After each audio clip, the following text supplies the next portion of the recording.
Hello and welcome to Bendy, a podcast about being flexible in all of the ways that means. Thanks for joining us.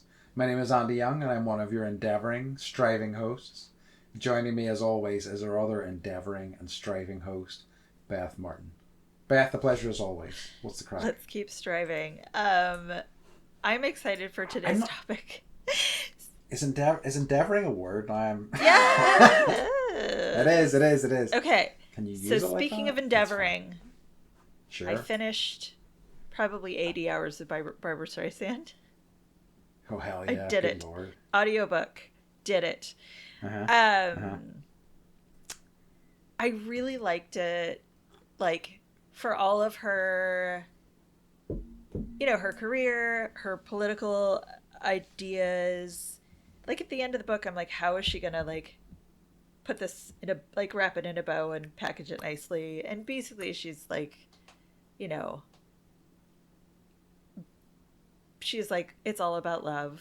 Let's work to find the common areas where we can connect, and it was nice messaging. She's just, I don't know, an impressive woman who still doesn't know what she's doing with her life, which I appreciate because she's accomplished so much, yet she's like, and for what the future holds, I have no idea. I just kind of want to be happy and go where the wind blows, and be flexible enough to be blown in different directions, and I don't know what's going to happen next, which I appreciated. So yeah, absolutely. It's good coming from somebody who you would when you think about the successes that that most people would think of as success that she has had in her life, to go, yeah, I don't know.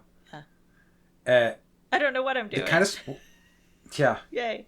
The kind of spoilery thing, and I didn't want that I'd heard, as I say, a podcast I listened to has either read or listened to the book also, and they talked about early on. She talked about how the people that she slept with, or that it was rumored to have slept with, and she talked about how there was a rumor that she slept with Warren Beatty and she never did, but at the end of the book she comes back and she goes, actually, maybe I did sleep with Warren Beatty. Yeah. Maybe that did happen. And I'm I to have such a fantastic life that you can't remember if you slept with Warren Beatty or not. I know. That's awesome. That's cool. It really is. Yeah, I can't remember either. And it's probably a healthy bit of nagging for Warren Beatty as well. He kind of needs that, I think. And he'll take down a peg or two. He probably can't remember either. He's Warren Beatty. He probably can't now. And I'm heading out on vacation in a few days. So. Is it a few days? We leave Tuesday. What's today? Wednesday, okay. So less than a week. 6 days. Oh, nice. Wow. Yeah. Okay, I love it. Pack. How about you? Yeah, I went on my first hike in a long time, which was nice. How are your legs? I just ended up good. So, my other piece of what's the crack is also related to my legs, but they're good actually. It wasn't a brutal hike, and because it wasn't non-stop, and it was broken up between a bit of sitting down and a bit of whatever, because we ended up going to. So we hiked. For people in this in Northern Ireland, we hiked from a place called Hildon to a park called Lady Dixon Park, and Lady Dixon Park was having Rose Week, where they had a display of roses, all these different kinds of roses, and it was lovely. So there was a whole sort of thing, they had stalls, they had a little kind of stage set up where they were doing Irish dancing, they had celebrities Mario, Luigi, Sonic the Hedgehog. Wow. Raphael. Oh my God. Weirdly, only Raphael from the Teenage Mutant Ninja Turtles. I don't know what. Probably doesn't get requested, or maybe he's the most requested. I think he is the most requested, probably. But that's a real slam to my boy Leonardo. So I was very upset about that. But it was nice. It was a nice setup, and it was just lovely to kind of be out again. And it was also the first time I've had a Sunday that was been completely free. So it was nice to kind of jump on that and just kind of enjoy the day. So that was good. But so the other reason why my legs were all pre-decimated, let's say, is that last week I started running again. Oh, wow. For the first time in a while. Are you? Who's chasing you? I don't know. So basically, I'll tell you what's chasing me. So basically, like about a week and a half ago, I went to a wedding. I think I talked about this, and like I looked like some badly packed piece of meat, and I was like, okay, in this suit, I was like, okay, I need to lose a little bit of weight here. Okay. It wasn't so bad, but it was like I was like, I'm not comfortable in this. Yeah. I need to lose a little bit around my middle. I saw a picture of myself afterwards, and I was like in the suit, and it was like. It had like, divorced dad at a like garden party sort of energy, I was like, okay, we need to do something about this. So Okay, I know. So I was like, it's good because I built up. I did. I don't think I've talked about it on the show before, but I started running last year. I never really had because of my back. I have a bad back, and I was able to do this. We have this thing called Couch to 5K. I don't know if you have something similar where it's we like do. it builds you up, it builds you up, it builds you up. So you do like now that I've done it's like running and then stopping and walking and then running and then stopping and walking. Yeah, and you like slowly build up to running. Yep. Okay. But because I've done it before and because like I feel like I am still relatively healthy, I started with some 15-minute runs, which I did. I did 2 last week. I'm moving up 20-minute runs this week. I did one of them this morning. And I'm going to build up to at least half an hour and try to like do a couple of runs a week again. But like the first week of running, like your legs are just decimated, your quads, your calves are just like screaming at you. But like after the run today, don't feel too bad. So I just kind of want to go from there. It was just kind of getting back out. It was just like, let's get this first one out of the way last week, because I knew the first week in particular would be the roughest, so it was just like, let's smash this out and see what happens. I'm proud of you. Thank you. I really hate running. Like I will do anything except for squats to avoid running. I hate squats. I hate squats. I hate them. People are like, I love squats, and I'm like, you're an alien. Let's just talk about that. Exactly, you freak. You squat loving freak, you. So yeah. So like I think I and it's something that I'm thinking about. I'm like, I'm going on some trips. Do I need to like think about running when I'm on those trips? So I'm going to see what happens. I think I'm going to try to keep this habit up. You're going to need to get up early when you come here. I know, to avoid the friggin' scorching heat. Well, it may not. So, end of September, it may not be as bad. That's about when it starts cooling off, at least in the morning. But like tomorrow, it's going to be 101. Yikes! So, like that's what 400 degrees Celsius. Yeah. No, thank you. You just so that's get been in the pool with a cocktail. It's not, that's just probably just swim some laps instead. It'll probably be the better option, honestly. So the other thing was, and I mentioned it to Beth briefly, actually, and it kind of ties into our last episode as well. I went to a film festival that my friend runs. So did you get mates right? He's been running the. No, well, you know what? So there's something that actually related to that, and I was thinking about it because I went in, I knew what it was. I went in, I had money in my hand, and I went in, and my housemate was on the door, and I was like, "Here's my money," and he goes, "Oh no, Brian has put you on the list," and I'm like, "No, here, take money," and they're like, "No, you're on the list," and I'm like, "For fuck, well, fine."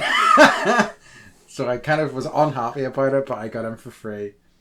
But it's essentially a film festival. He has done some sort of film production stuff, bit of writing, has made a few movies himself, and him and a group of other guys were like, there's a lot of people in Northern Ireland who are making short films, but there isn't really a platform for them. Mm-hmm.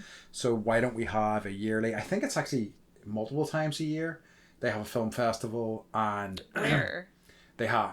It's in Belfast, so it's in just a like a bar style, surprise, bar in Belfast, and they have like 12, 13 short films basically, like a selection of documentaries, dramas, all sorts.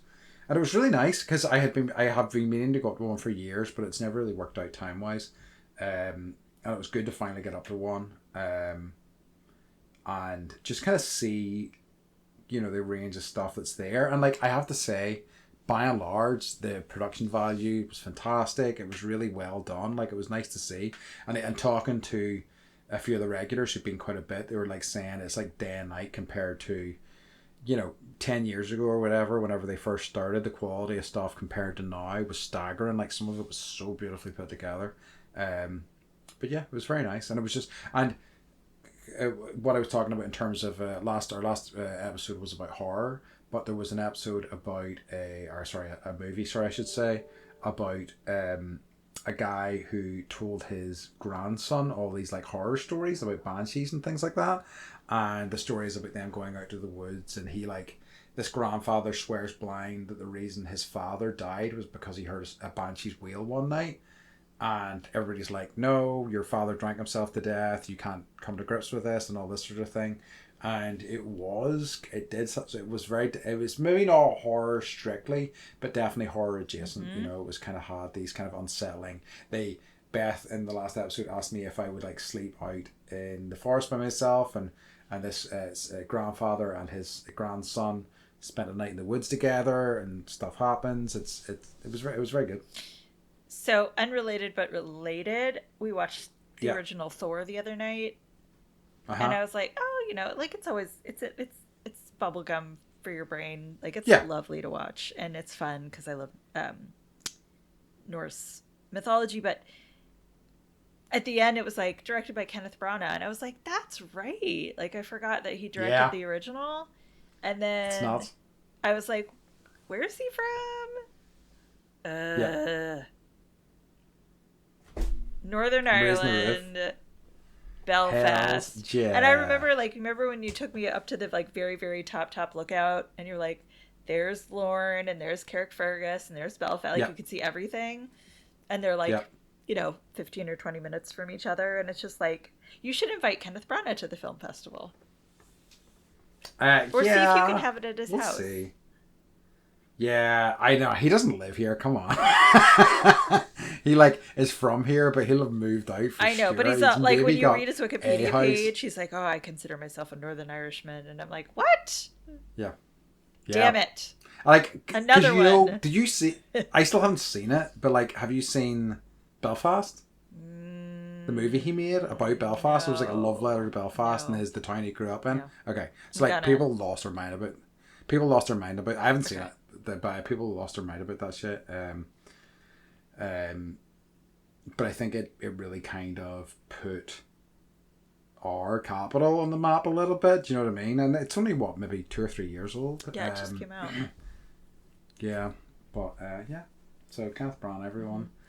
You know, maybe you'd invite him and then just turn him away at the door. Be like, oh, you're not at the list. And then you can be like, I'll pay for him because I have my cash. Yes, in my hand. £6. So yeah. See, that was nice. And it was nice. It's just, I don't know. Yet another thing.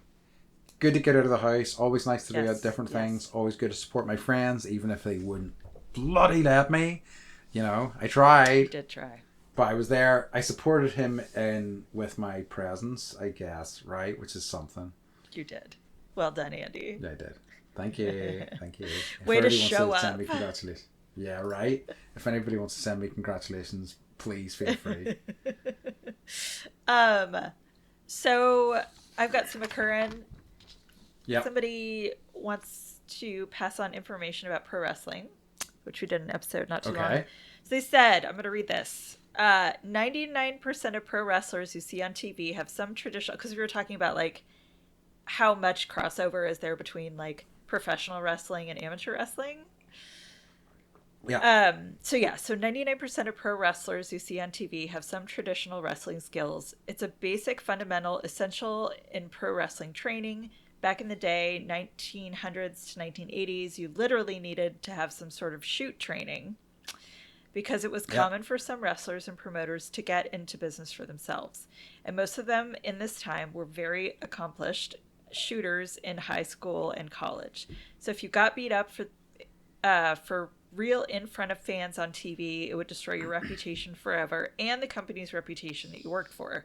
You would have been blackballed. Nowadays, it's used in an amazing way to obtain cardio levels, amazing way to stay fit while also being traditional.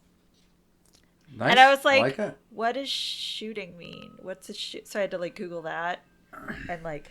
It's a style of Yeah. wrestling, but I couldn't tell you much more beyond that. Like, I know the shoot style. I'm aware of it, but I don't think I could maybe verbalize what it was. From what I understand, and this person can correct me, but what I understand just based on my 30-second Google in my Mind Palace garden, Sure. it's basically like wrestling, like the four wrestling moves that like will pin somebody. That's the shoot or the shooting. Okay, interesting. Here it means something different. Yes, that's true. It's one of those things that probably I do hear people talking about shit style, and I have friends who will probably listen to this will be angry that I don't know what shit style is. Like, you love they will wrestling. let me know. I thought you loved wrestling. I probably had more awareness of it back in the day, but I can't really verbalize it now at all. Yeah, I actually had a friend also related to that, who thought that because like I think I don't know if you recall, but the finishing move for our tag team that I suggested was that we hug somebody from either side, then one of us releases, and then we do a German suplex on them. So his suggestion was that instead of that, we do a double atomic drop. So an atomic drop is whenever you pick somebody up and bring their like crotch down on your knee. So essentially we would do that, but both of us would get down, so we would bring their crotch down on both our knees.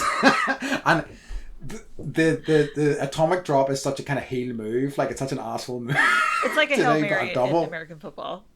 You're just like, all right. So I was like, okay, I like where you're coming from. Yeah, I'm going to consider it. You know. Thank you for the feedback. Yes, exactly. Yeah. I don't have any current stuff, so shall we maybe try to get into our topic for this episode? Yes. So I think we settled on Try New Bad Ideas, right, as our name for Try this, New Bad Ideas. Yeah, Try New Bad Ideas. Yeah. We came up with this a couple of episodes ago because we just started like throwing bad ideas that we've had that failed miserably at each other, and I was like, oh, this could be its own topic. So I want to know all the bad decisions you've made and followed through or not in some capacity. I wonder if there is any. So I suppose a good way to start, and often as we do start, is like thinking about your history with this, but thinking about if there's any stuff that you have maybe approached when you were younger that occurred to you maybe initially, like, you know, bad ideas, things that kind of didn't go anywhere, and just kind of build from there. I have a lot. I love it. I also, like, as part of this, well, no, yeah, I guess, like,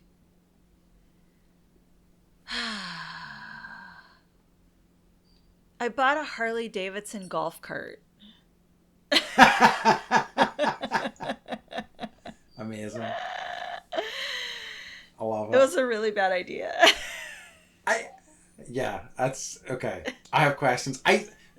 Actually, before we get into it, I don't know whether I was just thinking about this. Have we explained the concept of this episode? No. So okay. So it's just things that we have started, and maybe new hobbies or new activities that we have thought about taking up that have really kind of went nowhere. Or like you went too far, and then it was like, you followed it to fruition.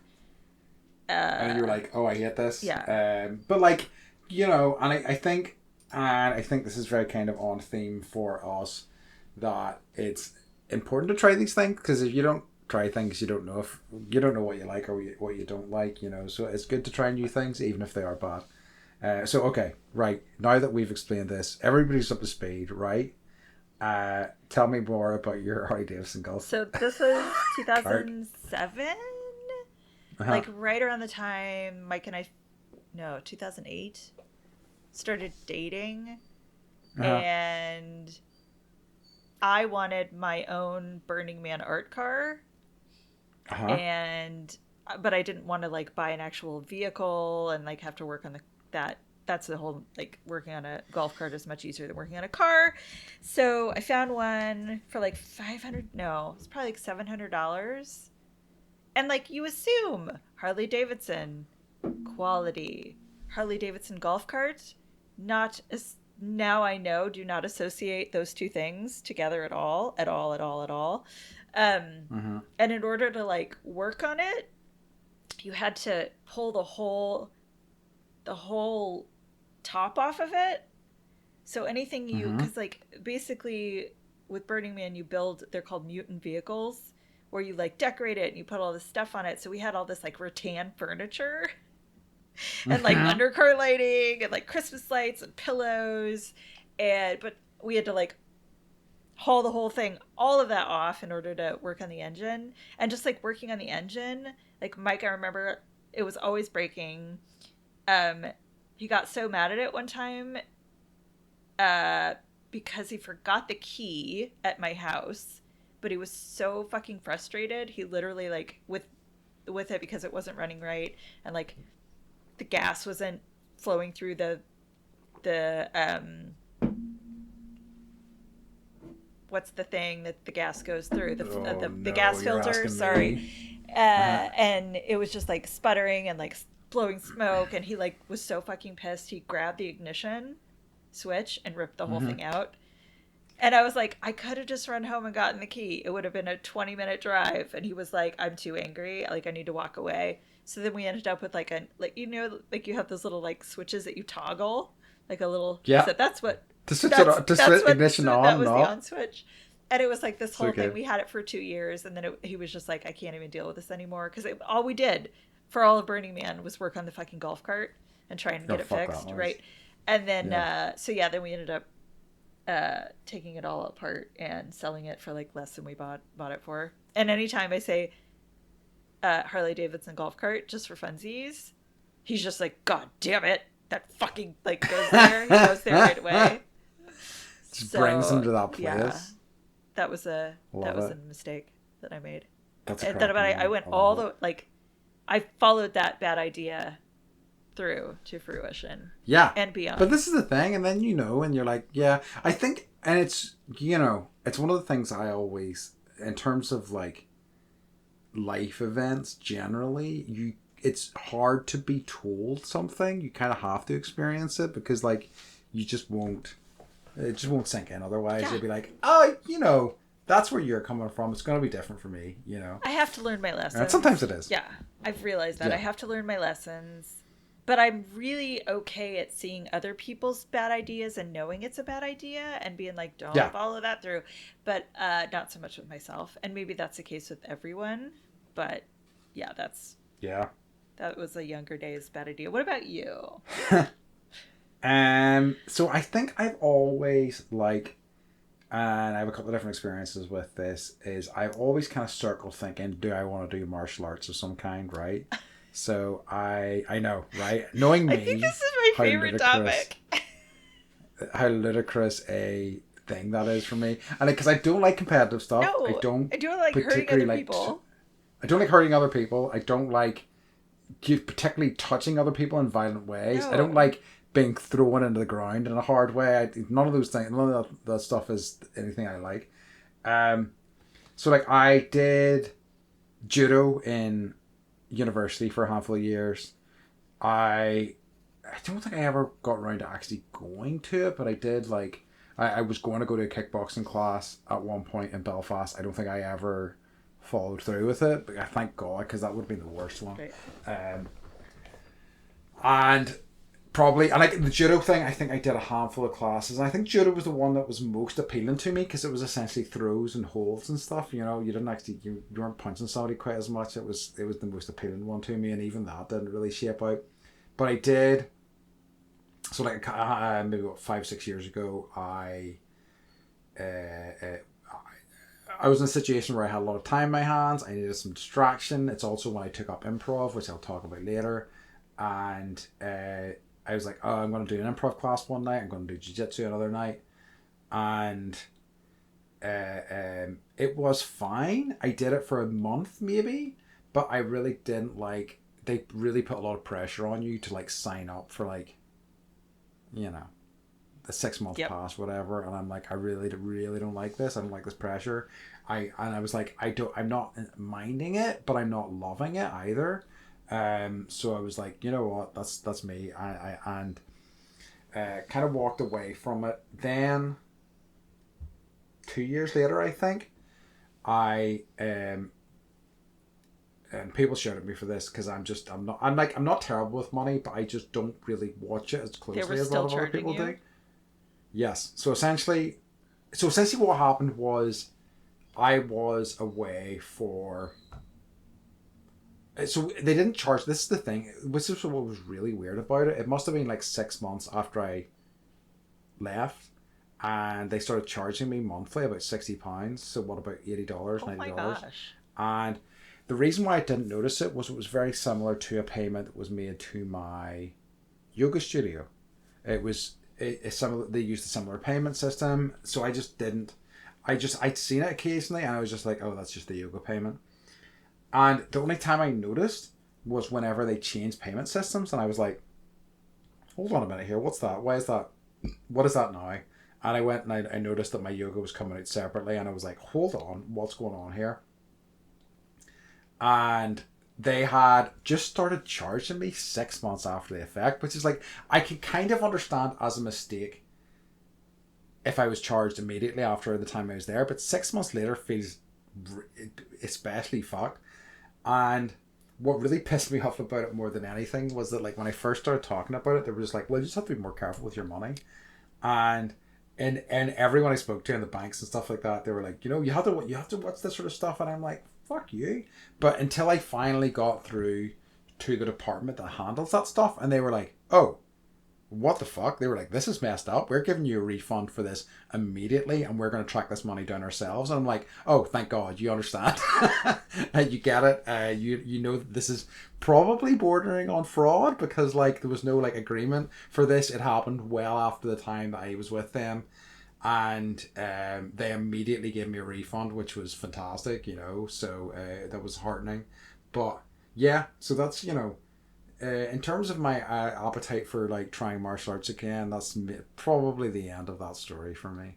Yeah, I never got into like I always love the idea of like moving forward in like some sort of belt ceremony and being like, "Oh yeah, I'm a, Yeah, you know, gray belt that doesn't exist. Black belt, brown belt, black belt."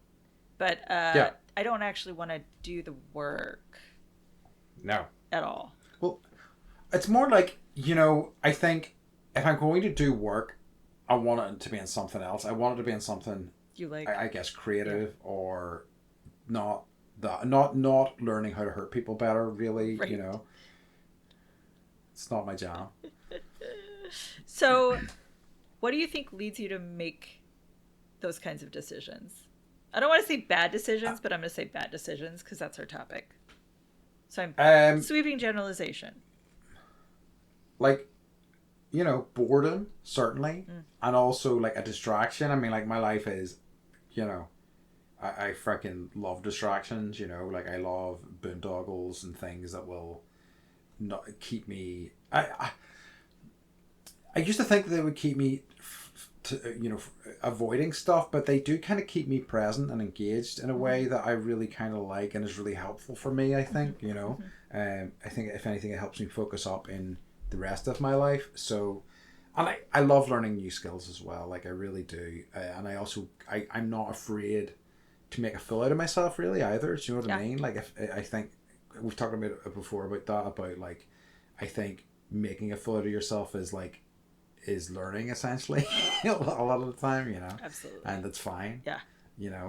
so I think that's the case for me. What about I you? think part of it's boredom.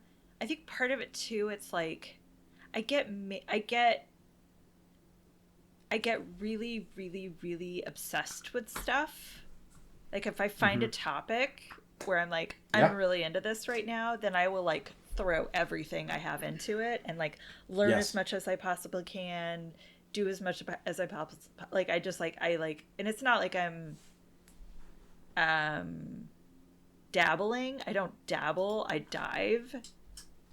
Yeah, And yeah, yeah, I hear you. sometimes it totally works out for me, and other times it's like, wow, you should have thought that through a little better and not gone on a mania tear, you know? Yeah, So I would say, like, it works out in my favor to have these, like, obsessive manias more often than not, but when it doesn't, yeah, it really can become something bad, yeah. of which I I'll give totally you some understand. examples. I think, yeah, I think, you know, obviously there are, it can get you into bad situations sometimes that follow that instinct, but I think by and large it is better way to approach Yeah, life, you know. yeah, Um, but yeah. Do you have any other ones in particular you're thinking of there? I do. And this one is a hard one for me to even talk about. Uh huh. But so I had, when I was really sick with long COVID, I ended up in Mm-hmm. Mexico. I've told this story, getting stem cell IVs, and I'm not going to go into stem cells, but Yeah. they did save my life after much trial and Yeah. error. And so, like, the first time I went, I got, I think it was like 25 million, which sounds like a lot, but it's not, um, for my first treatment. And I was like, holy crap. Like, that day or the next day, I got up and I actually, like, walked down to the lake and was able, like, I got out of bed and walked to the lake. And it was two Yeah. blocks, but for me, like, I was bedridden, like I needed assistance in the airport, like I wasn't mobile. So that was huge. And like, it's like my brain started working again, not like right away, but I was like, oh my God. Yeah. And so, and I'm not going to go into details of names because I don't want to get sued, but basically, the people that I learned about my doctor from, I was like, you guys need to, like, basically build a business and get other people here, and Mm-hmm. you could be like a concierge service. And I built their website, and I was like, don't be mad, but I might have built, like, last night, you know, I was so Mm-hmm. crazy about this, like, it worked so well that I built you a website. I hadn't even left Mexico yet. Like, I was like, I think I this was before my second treatment, but I was like, everyone needs to know about this. And so I ended up developing a friendship with these people, and I was still working with a doctor that was like certified in all the things, and they were bringing people, and I thought it was like the best thing ever, and I was like helping the world. Um, but then their behavior started to get kind of shady, and they were doing illicit things that they shouldn't have been doing, and like managing patients in ways that they shouldn't have been managing patients, and Mm. treating patients when they should not have been treating patients. And then they fired my doctor. This is after, like, I don't know, a year.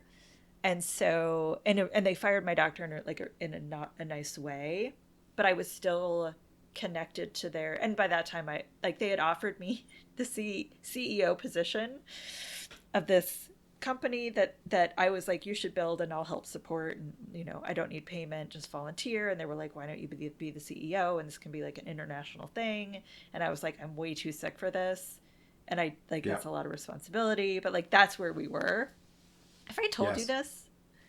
I know a good Okay, chunk of the okay. story, yeah, because we were in touch. We were Yeah, Marco we Poloing quite a totally bit at were. that And I was time. Yeah. like, yeah. So I think I told you, like, I'm telling them, like, I'm out, and Mm-hmm. like I can't help support. I need to heal, and it was like that was hard to do, but you know, at the time it was right. We, you know, I was still seeing them, and I stayed at their house a few times. One of our mutual friends went down there with me and visited. I tried to take my mom Yep. down there to, like, it was like a whole thing, and they felt like family. And then they fired my doctor, and then I had to make a choice, like, do I go stay with my doctor, or do I see what, like, they didn't even tell me, you know, what had happened, and that felt wrong. And then all these other, like, little things that I noticed, like, started to feel really wrong. And so I cut off communication. And I asked them to take all of my like testimonials down and any information Mm-hmm. down. But I was still getting all these emails and like Facebook questions from other clients of theirs who had had issues and were having issues. They were overdosing them on medications, and people were having like real world, real body issues. And like it was so bad, Andy, I had to delete my entire Facebook page, like Yeah, I profile, remember. because I Mm-hmm. didn't want to be associated. I didn't want to be like constantly getting emails and having to be like, I wouldn't Yeah. go with them. I would, you need to find a certified doctor.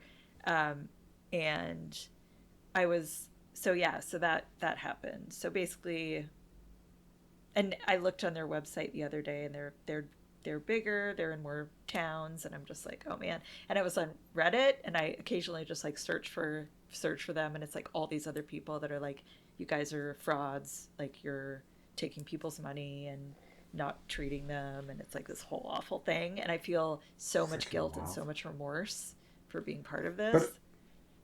sure, but like I mean, how could you know? Do you know what I mean at the time? And also because also I like was you're also living so in a globe. sick that I was not making Yeah. proper decisions in Yes. general. So And I remember chatting at the time and the difference, even seeing the difference it made in you after that first treatment as well. So like it's hard in the light of that to not be like, wow, yeah, this is incredible. To not be like carried away by it. yeah. You know what I mean? I was like, this could So save yeah. so many lives, you know. Yeah. And at that point, there was no treatment for what we had. So Yeah. True. so that's a super fucked up thing that happened that I really took. And it wasn't even like no one asked me to do any of those things. I was just like, this is what needs to happen, and I feel like I built a monster. Yeah. So Yeah. it's But still like alive. again, yeah, it's Yeah. true. But like you weren't to know. And like honestly I would say that they probably would have got to a similar place Yeah, themselves they would anyway have. by the sounds of things, considering where they are Yeah. now, you Yeah. know. No. That's a good one. Well, not a good one, but Yeah. you know, a pertinent one. Yeah. um How about you? so you know, I have some that so I guess the thing that I should talk about and the thing that I want to talk about is like trying to play a musical instrument, and Yeah. Oh, that has I been got some of those. it's been the boondoggle of my life. Like, but the thing is, I keep going back to guitar, and even people I know who play guitar say, "Don't try to learn to play guitar. It's a fucking nightmare. It's a Start on the very hard ukulele. instrument to learn." Yeah, and this is the thing. It's like there is actually a ukulele group that meets in Carrickfergus that I've been wanting to go to for ages, but unfortunately, it's the same night as the choir. So, in the short term, that's not going to happen. But I feel like that is my way in. I also really kind of want. I feel like there's also a bit of a like a percussive instrument that's speaking to me a little bit. Like I really like kind of hand pans and like I've always loved the sound of steel drums. Same. I don't think I would actually get steel drums. That's the whole thing. But there are like small sort of versions of steel drums that you can get that are like it can be. I'm told are you know. It's all relative, certainly, but like relatively easy to learn in the grand scheme of things, you know. So I think that's something I may investigate in the future because I just, you know, I love music. I love singing. Singing is one of the things that I wrote down here, but I feel like that has not been a boondoggle. That's something that I has think it been good gives for me more than it and I've takes. continued with. Yeah, you know, yeah, that's true. But like so yeah, very much good. Guitar I've tried in my teenage years. I tried and probably in my 20s again. I have tried recently over lockdown. I bought a guitar and I was doing like daily lessons, but it's so hard. It's so hard. And like I was also trying to do lots of other shit as well, and I was also kind of going through a bit of a like mental health crisis at the time as well. So it maybe wasn't the most ideal time to be trying something like that, you know. But it is the thing that more than anything else in my life that I want to learn as an instrument. I would love to just be connected to music more. I think I love the idea more than anything of like the idea of like jamming with some people, like just being in a room and just playing instrument together sounds wonderful and something that I want to experience at some point, you know. Yeah. After reading Dave Grohl's autobiography, like it just the doors that it opens if you're able to. Yeah. Like he's done some amazing stuff just because he could play the not just, but because he could play the drums well. Mm-hmm. They're just like, do you want to True. Tom Petty wants to know if you want to play with him on SNL. And he's like, okay. Cool. Right? Yeah. No problems. Yeah. So. That's awesome. But, like, on a smaller scale, just like even, you know, like the festivals that you go to. Yeah. Like, have you ever done a drum circle? I haven't. I know I have.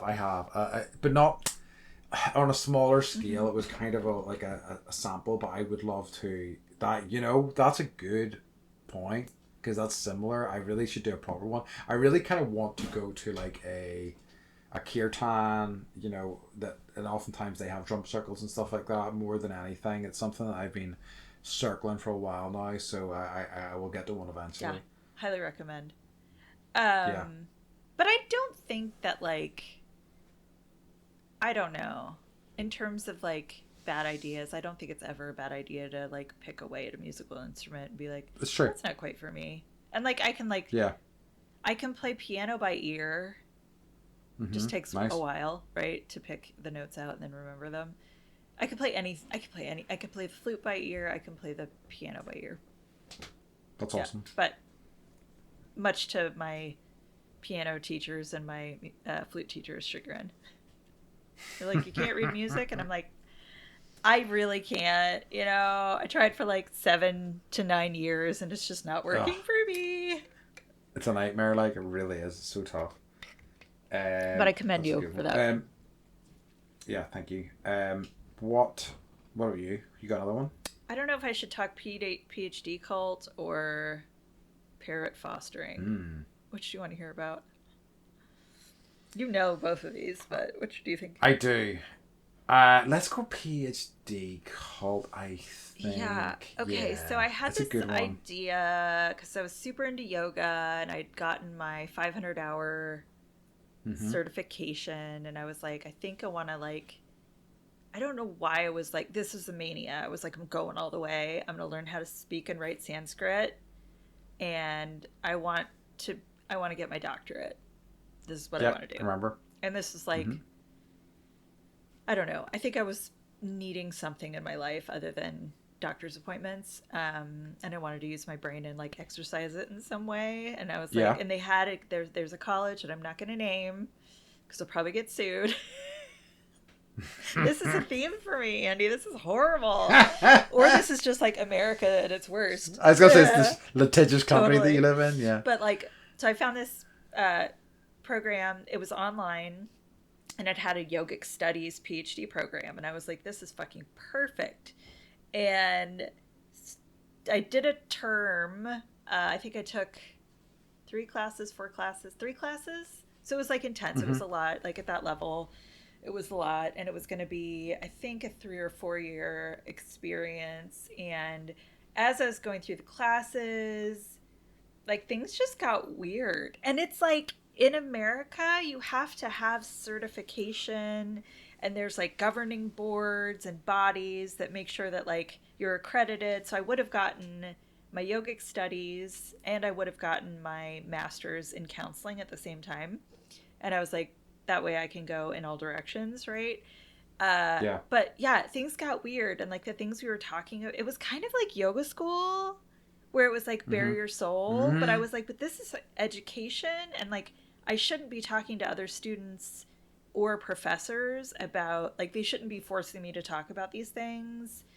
And then other students were kind of like, this is weird. And anytime they would bring that up, like, the administration, the president of a college was, like, demanding that you have a meeting with them. And then they were, like, telling you how you should behave in school.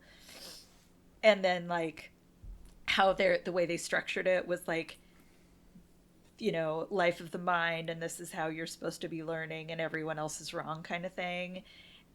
Ugh. And then I found a website that was basically like all of these students that had dropped out and all of the harassment that they had been going through, and the school would literally like monitor your social media accounts and then It's like so throw that anti-yogi. throw that I know, totally, and throw that back in your face and be like, well, you said this or you do this and that's not right, and like you're living your life in this way and that's not. It was so weird. It was so weird. And so I ended up dropping out, and Mm-hmm. they tried to have I had like four different people, the president, the vice president, and then two of my instructors reach out to me to try and have a meeting to see like what was going on with me, and I was just like, I'm not even getting involved. And then there was like a side thing happening where this website was like trying to get students to not file a lawsuit, but basically like try and get them shut down. And I told my story, and then the website got sued by the school and had to shut down. So Why? so that was like a $10,000 mistake. That's and is it? Were they based in the U.S.? Yeah, We they're can based in keep it in California. vagary. California, okay. Yeah. I that's so sad. In a way, like it truly is. Like I there's so much there's so much grifting that goes on. But like I mean, like I remember us talking about it at the time as well, and I feel um like you were seeing it pretty early on, and I feel like I was hearing it live, like as you're like, well, this is Weird, odd. Andy. Is this Yeah, normal? what's happening? Yeah. Am I It's so crazy? sad to me. I know. And like to me, what really sucks about that more than anything is that they're essentially a bunch of grifters, and they're going to put people off a subject that could bring a lot of good into their They're lives, using, yeah, and it's that like they're using sucks. something as wonderful as yoga and like Hmm. mental health against. Yeah, They're weaponizing it. so Yeah. awful, truly Yeah. awful. So, Yeah, don't like it. so, Don't like yeah. it.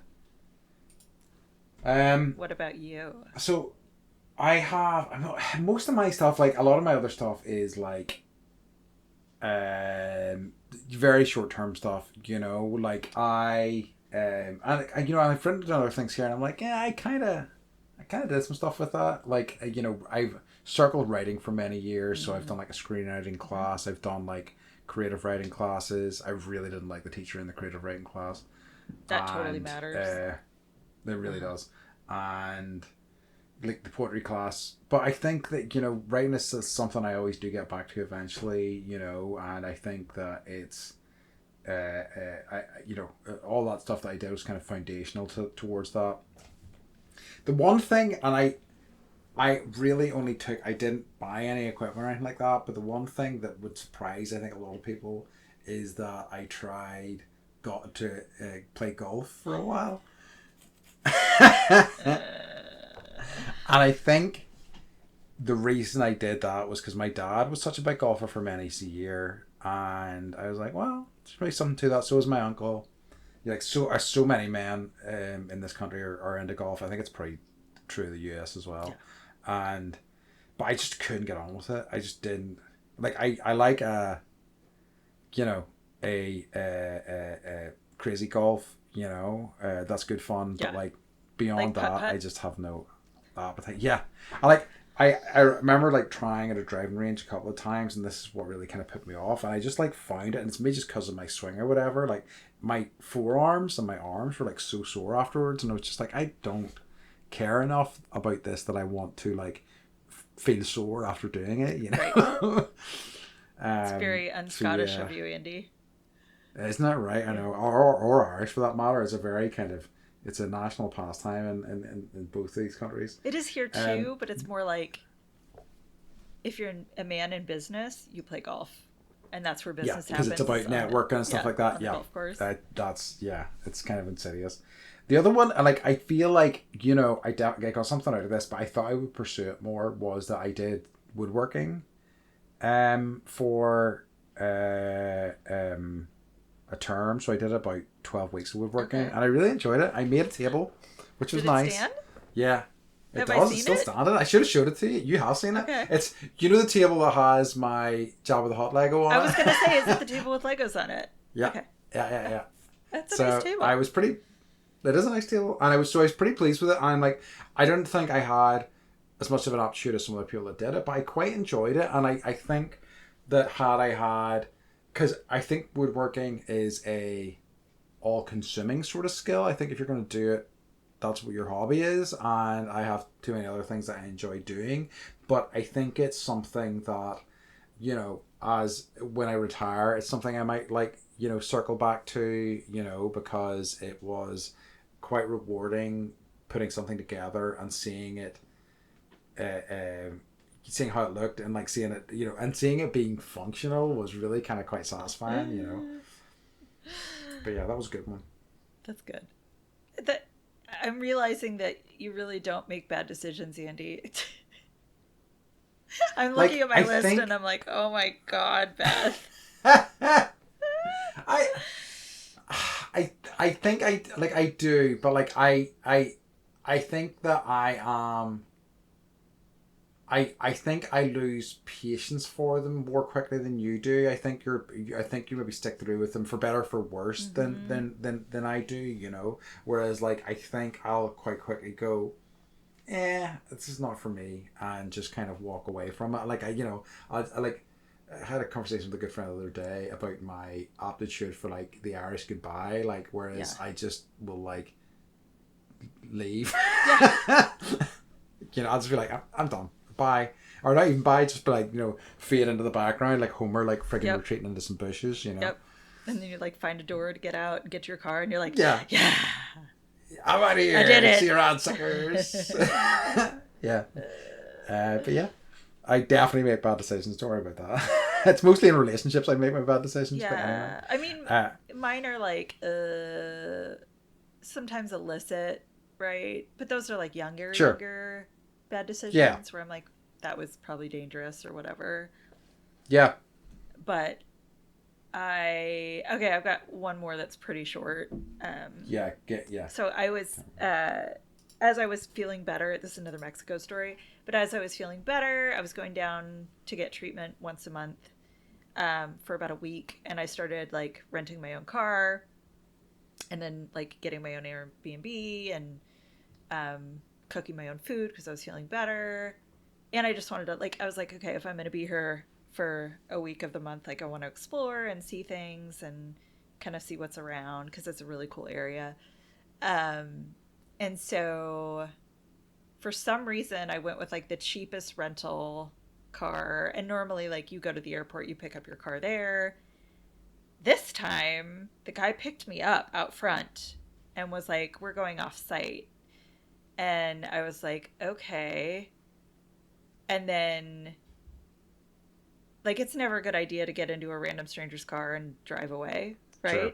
And I did that, literally. Mm-hmm. Got in the car and we were driving the opposite direction of where I needed to go. And I'm like, I started to get that feeling of like, okay, like, is this kidnapping?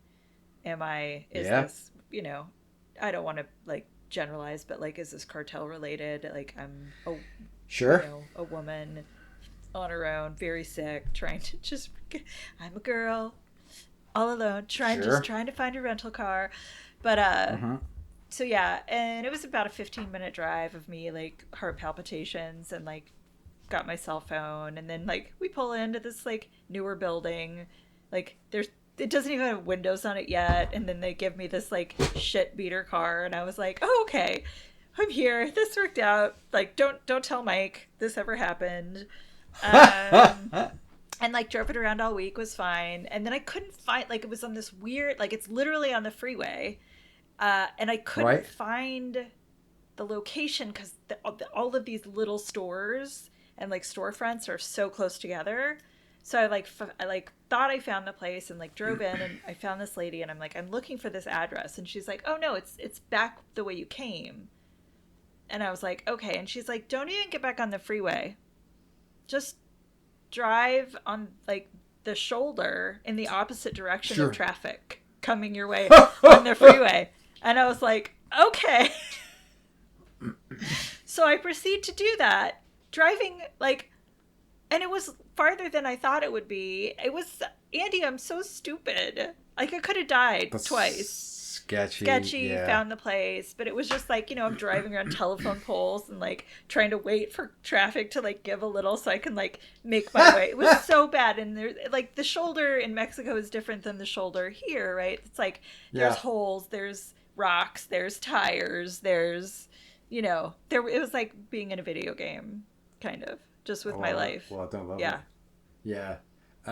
I have, and another generalization that I don't want to make necessarily, but like I have found that like in a lot of countries that I have spent time in, that we are relatively safe drivers, I would say, both in the US and the UK. And people will laugh at that because they see people driving ridiculously, but like in like South America, in Korea, in Taiwan, like some of the shit that people will do is fucking wild compared to people that would not consider doing it over here. Like, it's just like, and I've seen people miss their turning on a freeway, stop dead, reverse, and go back.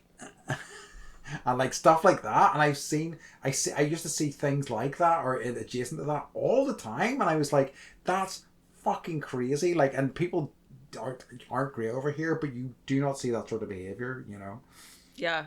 Here, like, so, yeah. I would say the one thing you'll see, and you probably saw it when you were in LA, but motorcycles are allowed to go between cars.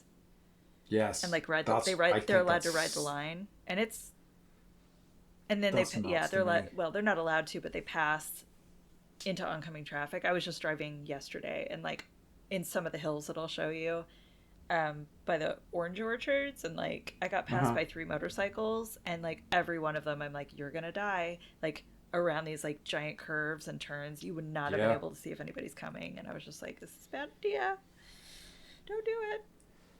So sketchy. Yeah, anyways, love it. Yeah.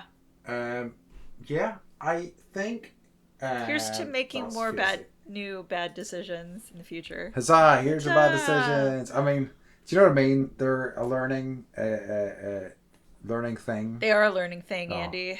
Your brain's... I can't believe you said that out loud. I can't believe I searched for a word and came up with thing. Experience. Damn it, there we go. Learning experience. I got there in the end. Okay. So yeah, I think that's a good way to wrap things up on that topic. Folks, if you've got any wonderful bad idea stories, we would absolutely love to hear them. If you tell me them, I'll probably do them, so... It's probably will. So like, send them to me maybe instead, okay? Andy can edit. just to be on the safe side. So yeah, that was fun. So that brings us to our favorite part of every episode, as always. What's been bringing you joy this week? We had a neighborhood foam party. Oh yeah, you talked about that being a possibility. So it actually happened, and we got a foam cannon. So I think I've been to a foam party maybe in college. Sure. But this was like in a street, and like this is, it's been, I'm not going to say how many years. I don't know, 30 more? Whatever, 20 something.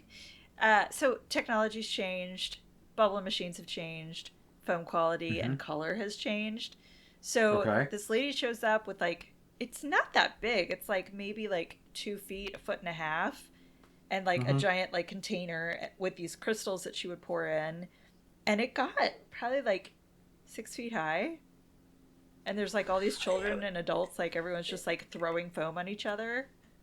Is there like a container to hold it in, or does it just stay in one place? It was just like a giant pile of foam. And then she added color, so it would turn like red, and the kids all turned red, we all turned red, and like all the kids were like running up like, can I hug you? And I was like, hell yeah. So I was like covered in like yellow and red paint or whatever. It all washed out. It was super fun. I loved it. Highly recommend. Okay, let's throwing some foam in the street. That's not something that happens over here at all, really. Yeah. Sadly. Yeah. It has, in an odd way, reminded me. Did I ever tell you about the mud festival I went to? No. So like, I went to a mud festival in Korea. So like, you know, a lot of mythology in Korea about like certain things being, you know, more worthwhile than others. So there's an area in Korea that's prized for the quality of the mud, and it's like benefits for the skin and things like that. So they have a full festival to celebrate this. The and mud? Basically, the mud, yeah. And like, there's like coloured mud, and you can like put coloured mud in your body and all this sort of stuff. But there's also kind of like pits with like, do you know the sort of gladiator things where they're like, yes. There's like American gladiators you had, so like where there's like two sort of foam pedestals, and you both have like these foam things, and you kind of knock each other off with like big pits of mud and stuff like that. There was just basically this shorefront with all that sort of stuff happening up at like just various mud themed events. It was really good fun. Did you play? It's a nice memory. Did you like cover yourself? Absolutely, yeah, okay, all good. of them. Yeah. I mean, you went all in. That's what you do. I think I have photos of that somewhere. I'll see if I can find that. But that was a really fun. Just a memory that popped up there. Not foam related, but also it was the colours that really made me think of it. But yes. What's been bringing me joy is... Oh, yeah. So I think it's a sappy one, was Friends, generally, I think. Not the show, the people? No, the show. Oh, okay. No, I'm joking. Okay, no, it's like, the people. really? It's the people. Do you see me looking at you I quizzically? It's like, really? Yeah, no. So it's just, I think that like, I've been talking to Beth and about this before this we started recording, and like I've been up and down a little bit at the minute, but it's always good to spend time with people. It really is such a lift to me. Just talking. I don't always want to talk about what I'm going through necessarily, but I just want to like talk and be in their presence, and it's such a lift for me, honestly, and is a perennial sort of lifesaver. Yeah. Truly, you know. So and yeah, I think I just shout out to friends and friendship. Yeah, you're figuring it out though, like what your not triggers, but kind of, right? Like what your like we figured the weed out, and like sure, you know, you've been really focused on dog sitting and like haven't been able to hang out with people, and like you texted me the other day and you're like, I'm not doing well, and I was like, I wonder if it has to do with dog sitting. Yeah. And so I don't know, I just think again it's just more like information that you're getting. It's true, it is, and it's all useful. Yeah. And I'm proud of you for noticing it definitely is. So. Thank you. No, it's a constant and thank you journey. to the people in the world that choose to be Andy's friend. Yeah, thank you. Don't get too big-headed about it, all right? But thank you nonetheless. The talking about friends, the show, has reminded me of a story I saw. I think it was a clip from a magazine article where Paul Rudd was being interviewed, and like it was the very end of Friends, the TV show, and like the core 6 cast were all like laughing and hugging each other in like this big circle, all 6 of them hugging, and Paul Rudd just walks into the pile and goes, "What a ride, eh, guys?" And I'm like, and they all like looked at him angrily, and I'm like, amazing. I love you, Paul Rudd. He's a national treasure. He's an international treasure. Yeah. He is. So true. He's the king. He is. So yeah. All right, folks. I think that's time to wrap things up. Beth, could you let everybody know where they can find us? Please find us at bendypodcast.com. And buy our merch and send us some feedback. If you want any advice on anything, you can just send us an email at support@bendypodcast.com. We are here for you. Awesome. We are indeed. Thank you so much, folks, as always. And as always, we'd like to remind you to stay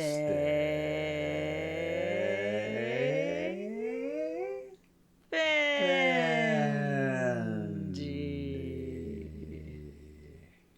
I don't know why, but that stay really made me laugh.